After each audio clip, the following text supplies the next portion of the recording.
क्या आप किसी भी तरह के सप्लीमेंट्स लेते हैं? क्या आपको उसकी असलियत में जरूरत भी है? फ्रेंड्स, ऑनेस्टली सप्लीमेंट्स को अच्छे से समझना बेहद जरूरी है। डॉक्टर उमेश वाधवानी, जो एक शानदार न्यूट्रिशनिस्ट हैं, आज हमें इसी के बारे में एकदम बढ़िया तरीके से समझाएंगे। बड़े हंसी मजाक के साथ साथ आज कुछ नया आपको सीखने को मिलेगा, इसीलिए इस वीडियो को पूरा जरूर देखना। ऐसे और लाइफ ट्रांसफॉर्मेटिव वीडियोस के लिए like, share and subscribe to the doctor Smith show. तो उमेश भाई, जब सप्लीमेंट्स की बात आती है तो कौन कौन से सप्लीमेंट्स हम इंडियन के लिए जरूरी है? माना कि जो नीड है, वांट नहीं, तो ऐसे मामले में नीड कौन से हमारे सप्लीमेंट्स? यार तूने ना बहुत ही सही वर्ड यूज किया पहले तो, नीड और वांट, बिकॉज बहुत सारे लोगों को उसका डिफरेंस ही नहीं पता होता है ना। हमें लगता है कि आईफोन हमारी नीड है और हम किडनी बेच के भी लेके आते हैं फिर, है ना। हालांकि वो है नहीं, वो हमारी वांट है। That's where the difference lies. तो मैं ना टेक्निकलिटीज में घुसूँ ना उससे पहले आई थिंक हमें ना एक सप्लीमेंटेशन को थोड़ा डिकोड कर लेना चाहिए। होता क्या है कि सोशल मीडिया पे इतनी सारी टर्म्स कॉइन हो रही है ना, लोगों को उसका मतलब नहीं पता, पर ऐसे कूल साउंड करने के लिए बोल देते हैं चीज़। तो बहुत सारे लोगों को पता ही नहीं है कि सप्लीमेंटेशन क्या है। लोगों को ऐसा लगता है कि supplement is a mandatory thing, कि मुझे खाना ही पड़ेगा वेट लॉस के लिए या पीसीओएस मैनेज करने के लिए या वजन बढ़ाने के लिए। और जो लोग पतले होते हैं उनको मास गेनर सप्लीमेंट्स पकड़ा देते हैं, तो भाई मेरे को मसल बढ़ाना है। तो वहाँ पे सबसे पहले मैं है ना एक छोटा सा एनालॉजी यूज करूँगा। स्मिथ, तुझे एग्जाम का टाइम याद है जब हम स्कूल में एग्जाम देते थे? तो हमें एग्जाम हॉल में दो चीज़ें देते थे, एक तो क्वेश्चन पेपर आता था और साथ में हमें देते थे आंसर शीट। ठीक है, अभी तू बहुत ही पढ़ाकू लड़का है और तूने आंसर धड़ आंसर शीट पे लिखना शुरू कर दिया। आंसर शीट खत्म हो गई है, 3 सवाल बाकी है और आधा घंटा पड़ा है है ना। तो तू अपने टीचर से क्या मांगेगा? Supplement. Thank you so much, supplementary sheet.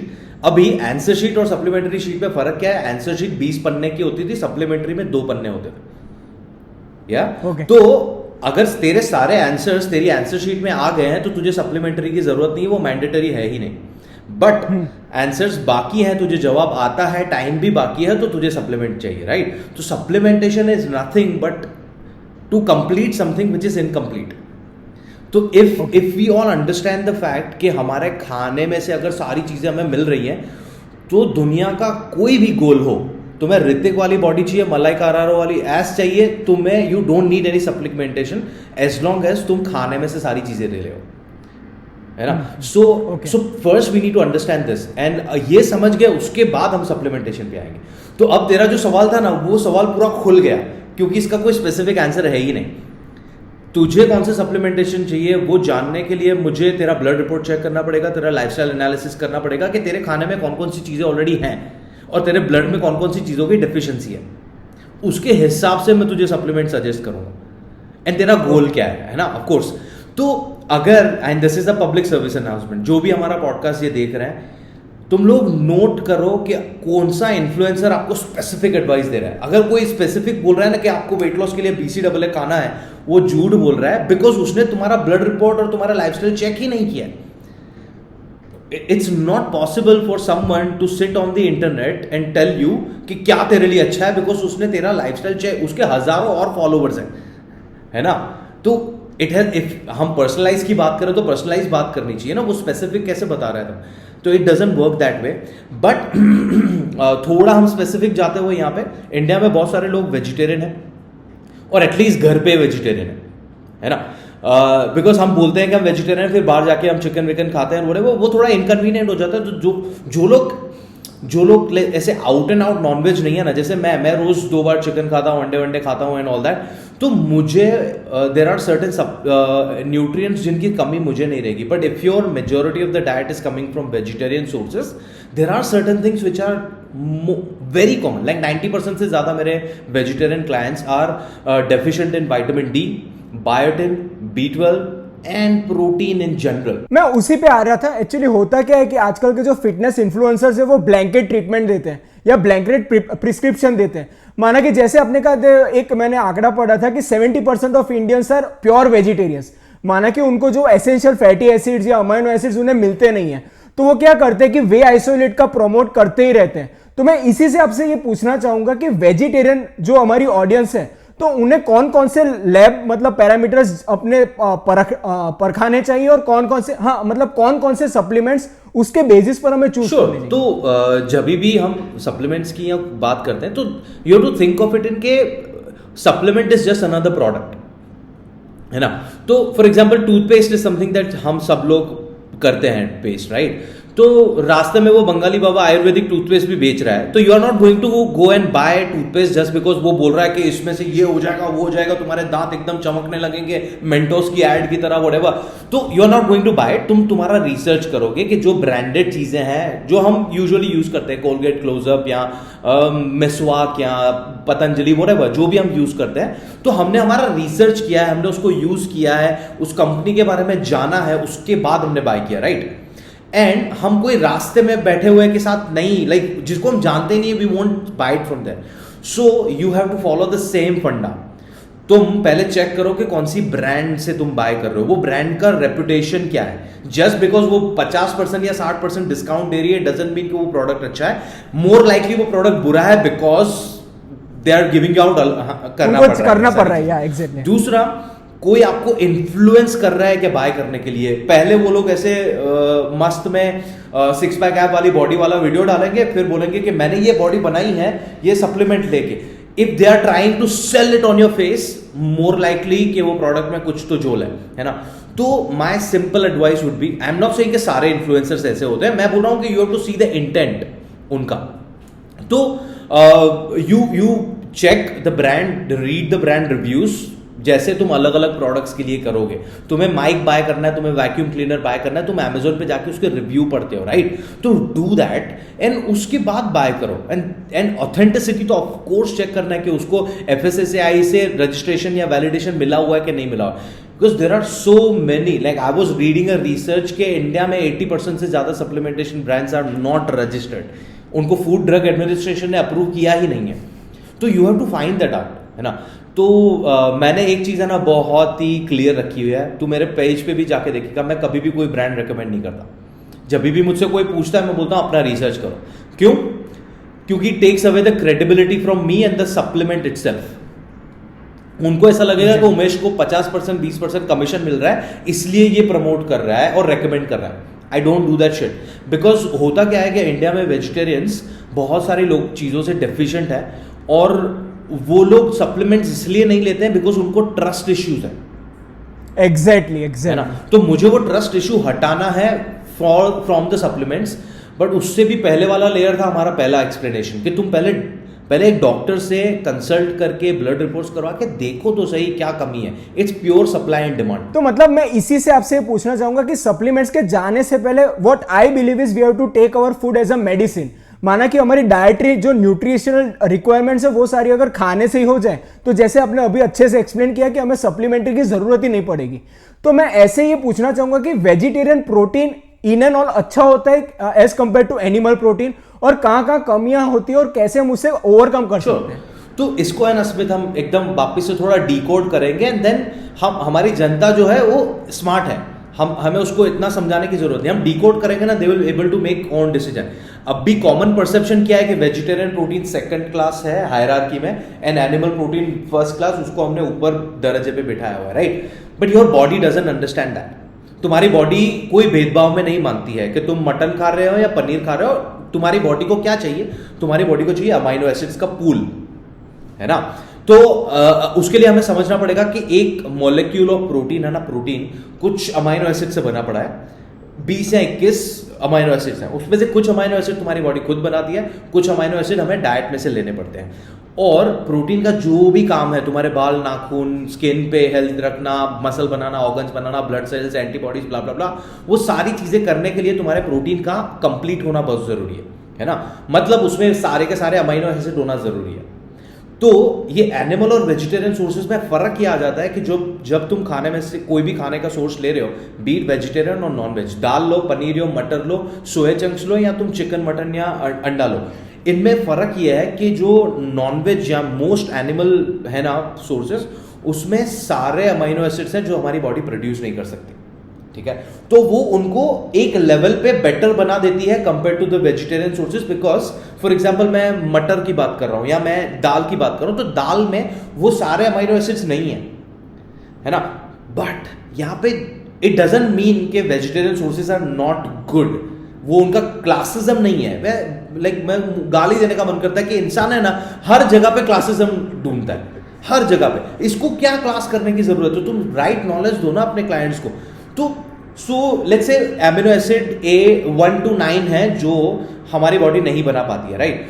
तो एनिमल सोर्सेज में 1 to 9 सारे अमाइनो एसिड्स प्रेजेंट है, बट वेजिटेरियन में दाल लेते हैं तो दाल में नंबर 3 और नंबर 5 प्रेजेंट नहीं है, और चावल में नंबर 7 और नंबर 9 प्रेजेंट नहीं है, ठीक है, पर बाकी के सारे हैं। तो इन दोनों को मिक्स करके खाएंगे तो सब आ जाएगा, कॉम्प्लीमेंट्री। तो there is a reason why we have been eating dal chawal, rajma chawal and hummus and pita bread, ये सारे कॉम्बिनेशन हम खा रहे हैं, तो देयर इज अ रीजन। तो इनको जब आप कंबाइन करेंगे तो हमारा क्या बन रहा है, हमारा अमाइनो एसिड पूल बन रहा है। तो हमारी बॉडी को इवेंचुअली अमाइनो एसिड्स चाहिए जिसको वो यूज करके हीमोग्लोबिन, हॉर्मोन्स, बाल, मसल, ये सारी चीजें बना लेगी। तो वेजिटेरियंस के लिए सबसे पहले सजेशन रहेगा कि सिर्फ दाल पे मत निर्भर करो कि मेरा प्रोटीन सोर्स है वो। पहले तो वो बहुत ही पुअर सोर्स ऑफ प्रोटीन है।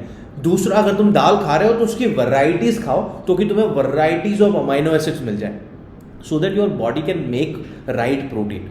तो या दैट्स दैट। और अगर आपने बीच में बात की थी कि हमें लैब टेस्ट भी करने चाहिए, तो अगर हमें अपनी खुद की बॉडी की प्रोटीन रिक्वायरमेंट और हमारी क्या डेफिशिएंसी है वो हमें डायग्नोस करना है, तो कौन कौन से आमतौर पर टेस्ट किए जाते हैं और कैसे उन्हें परखना चाहिए? तो when it comes to protein requirement, उसके लिए दो चीजें लगेंगी। एक तो लाइफस्टाइल, आई थिंक सारी चीजों के लिए दो चीजें लगेंगी। वन इज द लाइफस्टाइल, हमें पता होना चाहिए कि तुम्हारा रेगुलर खाना क्या है, उसके एनालिसिस से भी पता लगेगा कि तुम प्रोटीन खा रहे हो कि नहीं खा रहे हो। फॉर एग्जाम्पल, इंडिया में लोग कठोर या जो पल्सेस जो बोलते हैं वो खाते हैं, बट उनके 2 दिन फिक्स होते हैं हफ्ते में, कि बुधवार को मूंग बनाएंगे और फ्राइडे को, ऐसा फिक्स होता है। Paneer is a luxury item जो हफ्ते में एक आध या महीने में एक आध बार होगा।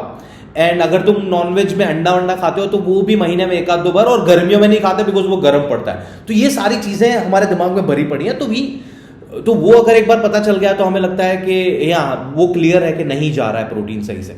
But then there is this marker for blood urea nitrogen, BUN। अगर वो भी हम कराते हैं ब्लड, तो उसमें से भी पता चलता है कि तुम्हारा प्रोटीन इंटेक कैसा है ना। So this is very common. अब हर इंसान, जैसे आपने कहा कि इंडिविजुअलिस्टिक अप्रोच हमें लाना बहुत ही जरूरी है। कोई लोगों का मतलब गोल ऐसा होता है कि उन्हें बॉडी बिल्डिंग, मसल गेन करना है, बल्क अप करना है। किसी का गोल हो सकता है कि उन्हें मैराथन रन करना है, एकदम लीन फिजिक चाहिए। तो आपके हिसाब से प्रोटीन रिक्वायरमेंट, अगर मैं वेजिटेरियन की बात करूं, तो जो एक्स्ट्रा रिक्वायरमेंट है वो खाली आम आदमी को चाहिए या सिर्फ वो बॉडी बिल्डिंग लोगों को ही चाहिए? ओके, तो हमें जब रिक्वायरमेंट की बात आती है तो मैं है ना 2 चीजें यहाँ पे बात करना चाहता हूँ। एक is very fun part, okay, तो ये लोगों का माइंडसेट चेंज करेगा जो हमारा अभी पॉडकास्ट सुन रहा है। सो अंग्रेजी के है ना 3-4 शब्द हैं। सबसे पहला है एसेंशियल, दूसरा है रिक्वेस्ट, तीसरा है डिमांड एंड चौथा है सप्लाई, है ना। तो ये 4 वर्ड्स हैं। इनका मतलब है एसेंशियल मतलब बहुत अत्यंत जरूरी, इनके बगैर नहीं चलेगा। रिक्वेस्ट का मतलब है आस्किंग फॉर समथिंग पोलाइटली, कि यार मुझे ये कैप बहुत अच्छा लग रहा है तेरा बैटमैन वाला, कि यार स्मिथ 1-2 हफ्ते मेरे को पहनने देना यार प्लीज, मेरे को शूट करना है, मैं रिक्वेस्ट कर रहा हूँ, है ना। डिमांड हो गया कि यार स्मिथ मैं पॉडकास्ट कर रहा हूं तेरे साथ, as a favour I need that cap, तुझे भेजना ही पड़ेगा मुझे, नहीं तो मैं नहीं परमिशन नहीं दूंगा तुझे पॉडकास्ट अपलोड करने की। ये डिमांड हो गया। एंड सप्लाई इज ऑफकोर्स तू रिक्वेस्ट और डिमांड के हिसाब से तू मुझे वो दे रहा है कि नहीं दे रहा है, that's the supply part, right. ये 4 चीजें हैं सिंपल। तो बहुत सारी जनता को ये चीज पता है नहीं है ना। I want everyone to be aware कि जब न्यूट्रिएंट्स की बात आती है ना, carbs, proteins, fats, vitamins, minerals, fibre, पानी, प्रोबायोटिक्स, प्रीबायोटिक्स, उसमें हमारी बॉडी का हमारे साथ सप्लाई और डिमांड का रिलेशनशिप है, सप्लाई और रिक्वेस्ट का नहीं है। स्पेशली वेजिटेरियंस लोग सुन लो, तुम्हारी बॉडी तुमसे भीख नहीं मांग रही कि प्लीज मेरे को है ना 50 ग्राम प्रोटीन, प्लीज मेरे को प्लीज थोड़ा ज्यादा, वो मेरे को रोज का रोज 1 ग्राम पर KG of your body wait protein चाहिए। अगर तू नहीं देगा तो मैं तुझे हार्मोनल इंबैलेंस दूंगी, तुझे वेट इश्यूज दूंगी, तुझे मेंटल हेल्थ इश्यूज दूंगी, गट इश्यूज, एनर्जी इश्यूज सब दूंगी। And your body is threatening you and having a communication with you. तो मैं ऐसा बोल रहा हूं कि गोस्ट मत करो, अपनी बॉडी को सुनो। Your body is trying to and supply, it's not supply, it's not request, it's supply and demand. तो डिमांड वो समझना बहुत जरूरी है फर्स्ट। अभी डिमांड की जब बात आती है तो योर बॉडी नीड्स, बेस फंडा ये है कि 1 ग्राम पर KG of your body weight. So अगर आप 50 किलो के तो आपको 50 ग्राम प्रोटीन चाहिए, 60 किलो तो 60। ये बेस है, इससे तुम्हारी बॉडी ऑप्टिमम लेवल पे फंक्शन करेगी और हमारी बॉडी सारी चीजें जिसमें से प्रोटीन में से बनती है वो सही से बनाएगी। But there are certain situation जहां पे वो प्रोटीन रिक्वायरमेंट बढ़ जाता है, not just the physical activity वाला। In fact when you are pregnant, when you are going through your periods, तुम्हें कोई बुखार है, तुम इंजरी से रिकवर कर रहे हो, तुम्हें फ्रैक्चर हो गया है, वहां पे भी तुम्हारा प्रोटीन रिक्वायरमेंट बढ़ता है। It can go up to 1.2 to 1.5 gram पर KG of your body weight. ठीक है, तो रिकवरी में तो हम कभी सोचते नहीं कि प्रोटीन कैसे हमारा हेल्प कर सकता है। तुम्हारा रिपेयरिंग होता है प्रोटीन की वजह से। It's like the raw material for your body to recover. रही बात वर्कआउट की, depending upon the intensity of the physical activities that you do, it can go up to 3 grams per KG of your body weight, है ना। 3 grams. So let's say if you are just going for a walk 20 minutes a day, 1.2 gram. If you are going for a jog 5 times a week, 1.5 gram. अगर तुम 3-4 दिन gym में जाके weight lifting कर रहे हो तो 1.72 ग्राम। अगर तुम ड्वेन जॉनसन या ऋतिक रोशन टाइप वर्कआउट कर रहे हो, if you are a proper athlete जहाँ पे 3-3 घंटे जिम में जाके स्पेंड कर रहे हो, तो तुम्हारा रिक्वायरमेंट 3 ग्राम्स तक जा सकता है। तो वो बहुत जरूरी है। It's again supply and demand, it's not request. तो ये समझना बहुत जरूरी है हमारे। चलिए, अब मैं खुद को आपका एज अ क्लाइंट की ओर मैं कुर्सी पर बैठ जाता हूँ और मैं आपको कहता हूँ कि चलिए मैं मतलब पूरे वीक में 7 से 8 घंटे में रेगुलर सिंगल्स टेनिस खेलता हूँ और मैं एक वेजिटेरियन हूँ। तो अब आपका अप्रोच कैसा होगा कि what will be the next step, मतलब as a nutritional standpoint, कि आप पहले क्या देखेंगे कि डाइट में हम लोग सबसे ज्यादा ऐसे मामले में हम लोग कैसे एक्सट्रैक्ट कर सकते हैं न्यूट्रिएंट्स, फिर उसके बाद हम लोग इसके सप्लीमेंट्स पर आएंगे अगर वो ना हो पाए तो तेरा अभी मुझे एक छोटा सा एस्पेक्ट पता चला है कि तू 7 दिन स्ट्रेन्यूअस टेनिस खेलता है, टेनिस या badminton, tennis and what is the duration of your tennis? 1.5 90 minutes. तो अगर हम अभी सप्लीमेंट्स पे पहुंचे प्रोटीन, तो उससे पहले मुझे जानना पड़ेगा कि तेरा अभी का प्रोटीन इंटेक कितना है। And the second would be I need to see your blood urea nitrogen to find out कि तेरे ब्लड में अभी उसका मार्कर क्या है ना, before I can recommend you. But अगर ये चीजें मेरे को नहीं पता है, मैं तेरा लाइफस्टाइल भी नहीं है और तू मुझे पूछ रहा है उमेश कितना मेरे को प्रोटीन रेगुलरली खाना चाहिए, तो I will be like 1.5 to 1.7 gram पर KG of your body weight. This is what you should be eating. ठीक है, उसमें फिक्स क्या करना है दैट वुड एंटायरली डिपेंड अपन तेरे अभी के मील्स क्या है ना। तो I'll give me a few examples of your breakfast. Yeah, so my breakfast is besan ka chila, paneer parotha, then moong, then sprouted nuts, then we can have a poha also, oats, upma also. So and yeah, so for example, इस सारी चीजों में से सिर्फ paneer paratha has a rich source of protein because 100 grams of paneer has 20 grams of protein. तो depending अपन तू कितना पनीर खा रहा है उस हिसाब से रिच कंपैरेटिवली मैं बोल रहा हूँ। फॉर एग्जाम्पल पोहा या उपमा हो गया, ओट्स हो गया, प्योर कार्ब सोर्सेस। तो उसको बैलेंस करने के लिए तुझे शायद प्रोटीन शेक पीना पड़ सकता है, तुझे शायद क्या बोलते हैं बोल ऑफ स्प्राउट्स लेना पड़ सकता है, सोया चंक का भुर्जी बना दिया, पनीर का भुर्जी बना दिया साइड में, या उसको ग्रिल जो रोस्टेड पनीर होता है उसको तुम ग्रेट करके पोहा के ऊपर डाल दो, है ना। तो you have to add that. So these would be my specific recommendation. Okay. और अगर ऐसे आपने अभी बात की थी कि प्रोटीन शेक्स की, तो वो हम कैसे चुने, और उसके अलावा जो आजकल YouTube में अब कितने सही है कितने गलत मैं नहीं जानता, पर कई लोग है ना होममेड प्रोटीन पाउडर भी करते हैं, जैसे कोई सीड्स को ले लेते हैं, नट्स को ले लेते हैं, आलमंड मिल्क, फिर आजकल वो कुश्ती वाले भी वो अखाड़ा वाला चल रहा है कि वो क्या कहते हैं बादाम का रगड़ा है, ऐसा कुछ है, सत्तू है और ये सब कुछ है। तो उसके बारे में पहले कहिए और उसके बाद हम लोग वो कॉमर्शियली अवेलेबल सप्लीमेंट्स आएंगे। तो पहले तो जो है होममेड प्रोटीन पाउडर्स जो है ना, मैं उसको समझने के लिए वापस से एक छोटी सी एनालॉजी यूज करूंगा, राइट। लेट्स से तूने पिज्जा ऑर्डर किया है, तेरे को पिज्जा पसंद है, ओके कौन सा वाला है, ऐसे थिक वाला या पतला वाला? नहीं, थिक वाला। Awesome, high five on that. So वो थिक वाला आपने पिज्जा ऑर्डर किया है, राइट, और वो है मार्गरीटा, कोई प्रोटीन सोर्स ऊपर है नहीं उसके ऊपर अभी, और उसके ऊपर तूने है ना थोड़ा सा ऐसे पालक डलवाया है और स्वीट कॉर्न डलाया है, ओके। तू वो पिज्जा को सैलड बुलाएगा क्या? नहीं, बिकॉज उसमें थोड़ा सा पालक डला है। नहीं, बेस ही उसका है, बेस तो कार्ब है ना। तो we have to understand before calling something a rich source of anything, carbs, proteins और फैट, हमें उसका कॉम्पोजिशन समझना पड़ेगा। तो अगर तुम्हें कोई भी चीज को बुलाना है कि ये रिच सोर्स ऑफ प्रोटीन है, तो उसका कॉम्पोजिशन समझना पड़ेगा। Let's compare dal which is common vegetarian and paneer which is a common vegetarian protein source. दाल के 100 ग्राम में ऑन एन एवरेज 12 से 15 ग्राम प्रोटीन होता है, और वो भी मैं कच्ची दाल की बात कर रहा हूं। 100 ग्राम कच्ची दाल में से 4 लोगों का खाना बनता है, बिकॉज हम लिक्विफाई करते हैं उसको, और उसमें है 60+ ग्राम ऑफ कार्ब्स। तो मैं दाल को प्रोटीन का रिच सोर्स नहीं बोलूंगा, बिकॉज वो कार्ब्स का रिच सोर्स है। कॉम्पोजिशन समझ रहे हैं ना, 100 में अगर 62 ग्राम कार्ब्स है तो वो कार्ब्स का रिच सोर्स है ना, प्रोटीन का नहीं है। एंड अगर मैं पनीर की बात करूं तो 100 ग्राम पनीर में 20 ग्राम प्रोटीन होता है और उसमें कार्ब्स नहीं होते हैं, तो वो एक सेंस बनाता है कि that's a rich source of protein, है ना।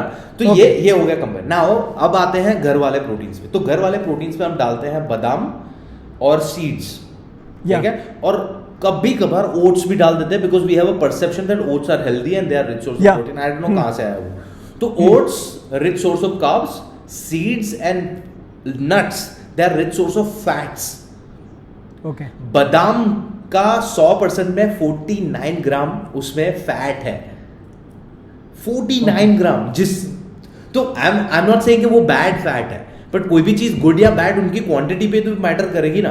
तुम्हें चाहिए दिन का 50 ग्राम फैट, तुम ऑयल में से भी ले रहे हो, घी में से भी ले रहे हो, और 50 ग्राम फैट भी डाल रहे हो नट्स में से, तो इट्स नॉट। तो जब तुम 100 ग्राम नट्स एंड सीड्स को मिला के प्रोटीन पाउडर जो बना रहे हो, उसमें 50 ग्राम तो फैट है, उसमें 25 ग्राम प्रोटीन है, और तुम सोचो कि वो जो 100 ग्राम पाउडर है तुम खाने वाले हो क्या एक दिन? पहले तो पूरे महीना चलता है, पूरा महीना चलेगा, उसमें से 2 चम्मच पानी में या दूध में डाल के खाते हो, तो 100 ग्राम में 25 ग्राम है, और तुमने 2 चम्मच डाला तो चलो 30 ग्राम आया। 30 ग्राम का 25% है, 7.5 ग्राम तुम्हें प्रोटीन मिला है वो 2 चम्मच में से, बट 7.5 के साथ साथ 15 ग्राम फैट भी गया है, ओके, और उसके साथ 10-11 ग्राम तुम्हारा कार्ब्स भी गया है। तो you have to see the composition. तो अभी we are not demonising carbs और फैट्स यहां पे, पर मैं ऐसा बोल रहा हूं कि जिस चीज की जरूरत होगी वो चीज हमें बाहर से लानी है ना। तो हमारी डाइट में कार्ब्स और फैट्स तो भर भर के पड़े हुए हैं। हमारा दिन जाता है कि राइस रोटी, उपमा, पोहा, इडली, डोसा, वड़ा के बगैर, इट्स देयर, और हमारा सब खाना फैट्स में से, ऑयल, घी, बटर में से बनता है, तो हमें उसके बारे में सोचना नहीं है। तो जब भी when we think of supplementation of protein, we need to think of lean source of protein. Lean मतलब उसमें प्रोटीन के अलावा कुछ नहीं है, और हो तो भी 1 ग्राम कार्ब्स या ऐसा कुछ हो, तो तुम ओवरलोड कोई चीज का नहीं कर रहे हो except for the protein, because उसकी जरूरत है, तुम वो सप्लाई कर रहे हो। तो अब आते हैं कि कॉमर्शियली अवेलेबल जो प्रोटीन सप्लीमेंट्स है उसके बारे में हमें बताएं, और कैसे उनमें से हमें चुनना चाहिए। सो कमर्शियली अभी 2 मेजर कैटेगरीज है प्रोटीन पाउडर्स की। एक है वेजिटेरियन सोर्सेज एंड दूसरा है वे प्रोटीन्स, प्लांट एनिमल प्रोटीन। हाँ, तो एनिमल में भी ऐसे कोई एनिमल को मार के नहीं निकाल रहे हैं, हम डेयरी को बोल रहे हैं। सो एक डेयरी बेस्ड है और दूसरा है वीगन और प्लांट बेस्ड, है ना। तो way is superior in quality because उसका बायो अवेलेबिलिटी ज्यादा है। मतलब अगर मैं 1 स्कूप वे प्रोटीन डाल रहा हूं पानी में और पी रहा हूं, और 1 स्कूप वीगन प्रोटीन डाल रहा हूं पानी में पी रहा हूं, तो वे का जो बायो अवेलेबिलिटी है, जो अंदर जाके 100 दोनों में 25-25 ग्राम प्रोटीन है एक स्कूप में, तो वे लूंगा तो 25 का 25 मेरी बॉडी को मिलेगा, बिकॉज वो 100% बायो अवेलेबल है। जो वीगन है वो 95%, 85-95 के बीच में रह जाता है, तो you are not getting the all, सारी चीजें एब्जॉर्ब नहीं हो रही हैं। वे का bioavailability is very good. तो चूज करने के लिए, अगर तुम वीगन नहीं डाइट फॉलो कर रहे हो, तो चूज करने के लिए I would say always go for whey protein. Easy to digest, good to go, मस्त बायो अवेलेबिलिटी, टेस्ट भी बेटर करता है। वीगन टट्टी टेस्ट करता है, I am sorry to say. Plant based protein powders taste really bad. तो but again वो taste against personal choice हो जाता है। बट मैंने बहुत ट्राई किया प्लांट बेस्ड, मुझे नहीं जमा है।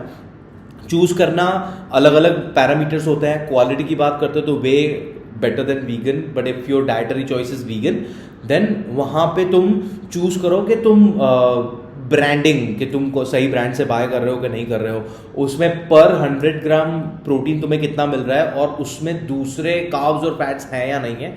Make sure you do that because you want protein, not carbs and fat. अब जैसे ही आपने कहा कि आप किसी ब्रांड को एंडोर्स नहीं करते, तो मैं ऐसे आपको मतलब बाइंग एडवाइस नहीं पूछूंगा, पर आपने कहा कि हमें ब्रांड को असली तरीके से, मतलब अच्छी तरीके से चूज करना बहुत ही जरूरी है। तो आप थोड़े ब्रांड्स के नेम बता दीजिए और क्यों उन्हें चुनना चाहिए बाकियों से, उनमें डिफरेंस क्या है from a ingredient perspective. So there are brands जो मील रिप्लेसमेंट के तौर पे प्रोटीन बेच रही है। सो क्या नहीं लेना है वो तो मैं तुम लोगों को बता ही सकता हूं। तो तुम्हें हॉर्लिक्स का प्रोटीन पाउडर मिलेगा, प्रोटीन एक्स का प्रोटीन पाउडर मिलेगा on the shelves in medical store. तो सिंपल फंडा है, वो डब्बा लो और डब्बे के पीछे न्यूट्रिशन इंग्रेडिएंट्स लिखा होगा, उसमें लिखा होगा कि 100 ग्राम में तुम्हें क्या क्या मिल रहा है, ठीक है। तुम वहां पे देखोगे 100 ग्राम में 70+ ग्राम्स कार्बोहाइड्रेट्स हैं। तो वो प्रोटीन पाउडर कैसे हुआ वो प्रोटीन पाउडर, उसमें शुगर्स हैं, ठीक है। तो जो मेडिकल स्टोर पे 500-700 रुपए में तुम्हें डब्बे मिल रहे हैं, they are not protein powders. तुम लाइक रोटी और चावल में से जो वैल्यू मिल रही है वही चीज तुम पाउडर फॉर्म में खा रहे हो। क्यों? ज्यादा पैसे हो तो स्मिथ और मेरा गूगल पे यहाँ पे होगा लिखा, ट्रांसफर कर दो, हमारे कंटेंट क्रिएशन में हमें हेल्प आ जाएगा है ना। तो but if you want to buy something, then buy something online and do some research. There are so many blogs and blogs available, but choose something जहाँ पे तुम्हें कोई कूपन कोड्स या फोर्सफुल परचेज के लिए कुछ चीजें ना दी गई हो। एक हेल्थलाइन करके जो वेबसाइट है, हेल्थलाइन, वहां पे तुम्हें एकदम अनबायस्ड ओपिनियंस मिलते हैं सारी चीजों के बारे में। You can go there and then read your reviews. Actually Umesh भाई, मेरा वापस मैं सवाल पूछता हूँ कि वे में भी अलग अलग वेराइटीज होती है, जैसे कॉन्सेंट्रेट, आइसोलेट और हाइड्रो आइसोलेट। तो मेरा सवाल उस दौरान था कि हम लोग ब्रांड्स के बारे में अगर ना बोले तो हम लोग उसके वे के टाइप्स को बोल सकते हैं, और क्या क्या उसमें कॉन्सेंट्रेशन डिफरेंस है, क्या क्या उसमें कॉम्पोजिशन डिफरेंस है, और कैसे कौन सा चुनना चाहिए। सो वे प्रोटीन के 3 मेन पार्ट्स हैं, कॉन्सेंट्रेट, आइसोलेट एंड हाइड्रो। तो बहुत सारे लोगों को ये पता ही नहीं है कि वे प्रोटीन बनता कैसे। और ये अगर कोई बच्चे देख रहे हैं और आपके मम्मी पापा को या घर पे किसी को भी वे प्रोटीन से प्रॉब्लम है, उनको लगता है कि ये ड्रग्स है ऐसा कुछ, उनको ये वाला पार्ट दिखाना। और ये बात मैं स्ट्रेट मम्मी पापा और घर के दादा दादी लोगों से कर रहा हूँ। मैं एकदम थोड़ा डॉक्टर वाला वाइब लेके आता हूँ, बटन वटन खुला अच्छा नहीं आता। हाँ। तो मेरा नाम डॉक्टर उमेश वाधवानी, और इस तरीके से वे प्रोटीन बनता है। मैं आपको बता दूं, बिकॉज बचपन से आप अपने बच्चों को बोल रहे हैं दूध पी ले, दूध पी ले, दूध पी ले, दूध पी ले, सर खाते थे हम, और आज अभी दूध में से जो बेस्ट क्वालिटी का चीज मिल रहा है वो आपके बच्चों को खाना है, तो आप उनको ना बोलते हो। And here is the reason why आपको उसको सपोर्ट करना चाहिए। दूध में से जब हम पनीर बनाते हैं तो पनीर बनाने के लिए उसमें हम खट्टा डालते हैं कुछ, राइट। तो वो जो पानी पानी सफेद साइड पे होता है और गाढ़ा जो चीज है वो अलग होता है। तो गाढ़ा चीज और पनीर, एंड जो पानी है दैट इज वे, है ना। और वो वे को फैक्ट्री वाले जो डेयरी वाले हैं उसको वो सेपरेट करते हैं। उसमें है ना दूसरी इम्प्योरिटीज होती है जो हमारी बॉडी को नहीं चाहिए, वो उसको निकाल देते हैं। और जो प्रोटीन बचता है ना, वो उसको ड्राई करके पाउडर फॉर्म में उसको फ्लेवर डाल के, ताकि हमें अच्छा लगे। कितने कमीने लोग हैं ना, हमारे बारे में इतना सोच रहे हैं वो लोग कि टेस्ट अच्छा नहीं है तो हम उसमें फ्लेवर डाल के आपको देते हैं। तो वो सारी चीजें करने के बाद जब वो डब्बे में डाल के हमें बेच रहे हैं, तो दैट इज वे प्रोटीन। तो इट्स नथिंग बट मिल्क के अंदर जो प्रोटीन है ना वो। तो अभी ये समझ में आ गया, तो हमें 3 लेवल समझ में आएंगे। तो सबसे पहले जो है ना कॉन्सेंट्रेट निकलता है, जिसके अंदर थोड़ा थोड़ा लैक्टोज, मतलब मिल्क की जो शुगर है वो भी है, और डिपेंडिंग अपॉन द ब्रांड उसमें 50 से 90% के आसपास प्रोटीन होता है कॉन्सेंट्रेट के अंदर। तो वो भी तुम्हें चेक करना है ब्रांड के हिसाब से कि उसमें प्रोटीन है कितना कॉन्सेंट्रेट में, है ना। तो जितना सस्ता होगा ना, तुम नोट करोगे उसमें प्रोटीन का कॉन्सेंट्रेशन कम होगा। तो ये जो वे कॉन्सेंट्रेट है ना, वो मैं रेकमेंड नहीं करूंगा, बिकॉज इंडिया में बहुत सारे लोग लैक्टोज इंटॉलरेंट है, और वे कॉन्सेंट्रेट के अंदर बहुत सारा लैक्टोज होता है। तो अगर आप चाय पीने के बाद आपको पेट भारी भारी लगता है, आपको बहुत फार्ट्स आती है यार, एक और चीज है स्मिथ, लाइक इंडिया में ना फार्ट्स को हम इतना कैजुअली लेते हैं ना, farts and burps so casual. Like हमारे घर में जो मम्मी पापा दादा दादी ऐसे ही पूं करके बैठ रहे होते हैं, उनको कोई फर्क नहीं पड़ता कि आसपास क्या, and they think it's a part of their life. No, it's not. You're not digesting certain food items, and milk is one of the most common ones. तो अगर तुम दूध सही से नहीं पचा पाते हो तो तुम्हें वे कॉन्सेंट्रेट नहीं लेना चाहिए, तुम्हें लेना चाहिए वे आइसोलेट या वे हाइड्रो। नाउ वे आइसोलेट में प्योर प्रोटीन है, उसमें लैक्टोज नहीं है, it's very minimum, like very negligible amount of lactose, और दूसरी चीजें होती है। तो वे आइसोलेट इज प्योर प्रोटीन, थोड़ा एक्सपेंसिव होता है कॉन्सेंट्रेट के कंपैरिजन में, बट कॉन्सेंट्रेट में नुकसान ज्यादा है तुम्हारी बॉडी को इन कंपैरिजन। बट नाना मामा करता काना मामा सारा, if you are not consuming protein at all, तो you can start with concentrate and see how your body is reacting to it, and then go to isolate. Now isolate और hydro दोनों हैं तो isolate he, but बहुत सारे लोगों को, अगर तुमने बहुत टाइम से प्रोटीन नहीं खाया और अचानक से तुम प्रोटीन खाना शुरू कर रहे हो, तो तुम्हारी बॉडी में वो एंजाइम्स अभी तक प्रेजेंट नहीं है जो प्रोटीन को डाइजेस्ट करे अच्छे से। तो जब तुम प्रोटीन पाउडर लेना शुरू करोगे तो कुछ लोगों को ऐसे इंडाइजेशन, डायरिया जैसा फील होता है। तो if you are someone like that, you can go for the hydrolyse, because उसका आधा जो डाइजेशन है ना वो बाहर लैब में हो चुका होता है। So when you consume hydrolyse, तुम्हारी टमी के लिए वो लाइट होता है और इजीली डाइजेस्टेबल होता है, तुम्हें डाइजेशन इश्यूज नहीं आएंगे। So these are the main 3, but तुम्हारा decision should be made upon whether you are lactose intolerant और not, financial situation, because hydrolyse are very expensive. उससे थोड़ा सस्ता होता है आइसोलेट, उससे सस्ता होता है कॉन्सेंट्रेट, डिपेंडिंग अपन उसमें कितना प्रोटीन कॉन्टेंट है। So these are the 3 difference. अब इसके मैं साइड इफेक्ट्स के बारे में पूछना चाहूंगा। कईयों का ऐसा वहम होता है कि इससे किडनी डैमेज हो सकती है, या फिर एक्ने हो जाएगा, या फिर बाल झड़ने लगेंगे। तो इसके मतलब साइड इफेक्ट्स को आप डिबंक करिए हमारे लिए। सो सबसे पहले किडनी, मेरा सिंपल स्टेटमेंट ये रहेगा कि do not under estimate your kidney. तुम्हारी बॉडी दिन में almost, if I am not wrong, हम ये नंबर वापस से चेक कर सकते हैं, but almost 300 litres of liquid तुम्हारा बॉडी, तुम्हारा किडनी फिल्टर करता है एवरी डे। 300 लीटर्स मतलब it's a huge amount. So do not under estimate that one. 2, kidney को खराब करने के लिए जो प्रोटीन की बात चल रही है ना, वो है 3 से ज्यादा ग्राम प्रति kilo protein per day for over 3 to 6 months। हमारे अभी 20% ऑफ आर डेली रिक्वायरमेंट के वांदे हैं, तो हम 3 to 4 ग्राम्स तो बहुत, it's a far fetched idea. तो फॉर एग्जाम्पल, अगर तू, व्हाट्स योर बॉडी वेट? मैं बॉडी वेट 70। तो तुझे 1.5 ग्राम चाहिए, तो तुझे 105 ग्राम प्रोटीन, 105 ग्राम प्रोटीन चाहिए डेली, राइट? तो अगर तू 105 की जगह पे 300 ग्राम प्रोटीन 3 से 6 महीना तक खाएगा, तब तेरे किडनी को ऐसे भनक पड़ेगा कि शिट यार, स्मिथ कुछ तो कर रहा है मेरे साथ, है ना? अदरवाइज नहीं पड़ेगा। बट ज्यादातर जनता जिनको 105 चाहिए, वो 30 ग्राम प्रोटीन भी नहीं ले रहे हैं, नहीं भी खा रही है ना? तो 300 तो बहुत दूर की बात है ना, it's a far fetched idea. So don't worry about your protein affecting your kidney, but there is a connection. The connection is कि अगर तुम्हें ऑलरेडी एक किडनी डिजीज है, तुम्हें स्टोन्स हैं या तुम्हें रीनल इन्फेक्शन है, तो उस टाइम पे प्रोटीन इनटेक वो थोड़ा ट्रिगर कर सकता है। बट वो कॉज प्रोटीन ने नहीं किया है, वो कॉज किया है शुगर ने। So you have kidney issues when you have sugar issues. Diabetes में kidney failures are very common, है ना? तो वो कॉज हुआ है शुगर। तो अगर तुम्हें कोई चीज से डरना है किडनियों को बचाने के लिए, तो वो शुगर से डरना है, जो तुम भर भर के खाते हो, हर त्योहारों पे खाते हो, है ना? सुबह दोपहर शाम को खाते हो। चाय तुम्हारी शुगर के बगैर नहीं निकलती। लंच और डिनर के बाद तुम्हें शुगर खाना है, रात को पान और आइसक्रीम खाने जाना है बिकॉज समर चल रहा है, व्हाटएवर। तो अगर if you want to cut down on something, cut down on sugar, because that is छोटे से अमाउंट में भी तुम्हारे किडनी की वाट लगा रही है। प्रोटीन कुछ नहीं कर। अब आपने 3 ग्राम पर केजी मतलब एज अ लीन प्रोटीन आपने बात की, क्योंकि पाउडर्स में भी हमने जैसे बात की that is 80 to 90% on an average.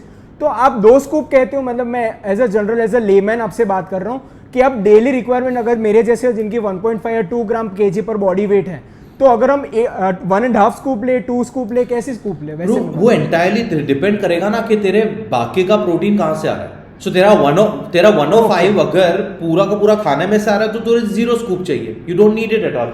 But for example on a day तू बाहर था, नहीं, जैसे हमने बात की कि हमारे एवरेज जो इंडियन है वो 30 ग्राम भी नहीं कर पा रहे, तो ऐसे की तरफ मैं बात कर रहा हूँ कि वो लोग जैसे मतलब अपने डाइटरी से मतलब नहीं करना चाहते, तो क्या वो खा सकते हैं ना, देयर इज नो लिमिट, वो फूड में से तो आ रहा है। तो अगर तुझे So there is not cap point. तुझे 105 का 105 सप्लीमेंट से लेना है और तू अफोर्ड कर सकता है, तो गो फॉर इट, बिकॉज वो ओके। सो एक इंसान पूरा अपना प्रोटीन रिक्वायरमेंट खाली कर सकता है, इससे मैं वो पूछ रहा था। You can, there are no harms to it because there are no chemicals, it's literally dietary protein, तो केमिकल है नहीं। उसके छोटा सा डिसएडवांटेज ये होगा कि जब तुम लिक्विड कुछ भी कंज्यूम कर रहे हो ना, तो उसका सैटिस्फैक्टी लेवल कम होता है, क्योंकि जब तुम खाना चबा के खाते हो तो तुम्हारे ब्रेन को अच्छे से सिग्नल जा रहा है कि खाना आया है, तो हमारे ब्रेन बोलता है कि हाँ भाई पेट भर चुका है। तो पेट भरने वाला जो फीलिंग है ना, वो लिक्विड सप्लीमेंट में से कम आता है। तो जब तुम प्रोटीन पी लोगे और 100 ग्राम प्रोटीन खाओगे पनीर, तो उसमें सैटिस्फैक्टी, पेट भरना विल बी डिफरेंट। दैट्स थोड़ा सा डिसएडवांटेज। बट तुम फाइबर वाला कुछ खाना खा रहे हो, लेट्स से तुमने वेज पुलाव बनाया है ब्राउन राइस से, है ना, तो वो फुलफिलिंग है, और उसके साथ तुमने प्रोटीन के लिए सिर्फ शेक पिया है, तो तुम्हारा सैटिस्फैक्शन लेवल बैलेंस हो जाएगा, सिंपल। और ये प्रोटीन पाउडर आप कौन से वे में आप रेकमेंड करते हो? आधे लोग वाटर ही कहते हैं, आधे लोग कहते हैं कि मिल्क से साथ ले लो, पर इसमें भी जैसे आपने बात की कि फैट और कार्ब हमें दोनों का देखना चाहिए और क्या क्या रिक्वायरमेंट हम कर रहे हैं, तो एज ए जनरल रूल आपके क्लाइंट्स में आप कौन सा रेकमेंड करते हो? मैं ब्लैंकेट ट्रीटमेंट वापस आपको नहीं पूछ रहा, मैं खाली एज ए जनरल, इसमें अगेन मैं ब्लैंकेट जवाब दे ही नहीं पाऊंगा यहाँ पे, because it's again very personal. तो सो लेट्स से तू है और तुझे प्रोटीन पाउडर पानी के साथ जो टेक्सचर है ना वो तुझे नहीं पसंद है, तुझे थोड़ा क्रीमी चाहिए जो मिल्क के साथ आएगा, थिक, तो मैं तुझे मिल्क के साथ दूंगा बिकॉज वो तेरा पर्सनल चॉइस है। बट मिल्क में जो फैट और कार्ब्स का कैलोरीज है ना वो मैं कहीं और बैलेंस करने की ट्राई करूंगा। You know what I mean. But if you are someone जिसको पानी से ओके है, गो फॉर इट। तुझे पानी और मिल्क दोनों से नहीं पसंद है तो मैं तेरे को दूसरी रेसिपीज दूंगा। अनफ्लेवर्ड प्रोटीन पाउडर मंगा, उसको रोटी के आटे के साथ डाल, उससे रोटियां बना। तुझे पैनकेक्स अच्छे लगते हैं तो मैं protein powder flavour pancake recipes दूंगा। तुझे स्मूदीज अच्छा लगता है तो मैं तुझे स्मूदी रेसिपी दूंगा।